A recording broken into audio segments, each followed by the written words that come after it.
నమస్తే, నా పేరు ప్రశాంతి. వై న్యూస్ కు స్వాగతం.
ఈరోజు సామలకోట మున్సిపల్ చైర్పర్సన్ శ్రీమతి గంగిరెడ్డి అరుణ్ గారి మీద అవిశ్వాస తీర్మానానికి కౌన్సిలర్లు కొంతమంది నోటీస్ ఇవ్వడం జరిగింది. దాని ప్రకారం జిల్లా కలెక్టర్ గారు ఆర్డీఓ కాకినాడ అయిన నన్ను ప్రిసైడింగ్ ఆఫీసర్ కింద నియమించారు.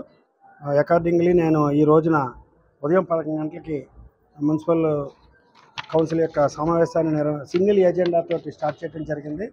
సింగిల్ ఎజెండాలో మనకి ఇక్కడ ఓటు హక్కు కలిగిన వారు ex officio member honourable MLA గారితో కలిపి 31 మంది ఉన్నారు. క్వారం 21, 25 మంది అటెండ్ అయ్యారు కాబట్టి క్వారం ఉంది కాబట్టి ప్రొసీడింగ్స్ స్టార్ట్ చేసాం.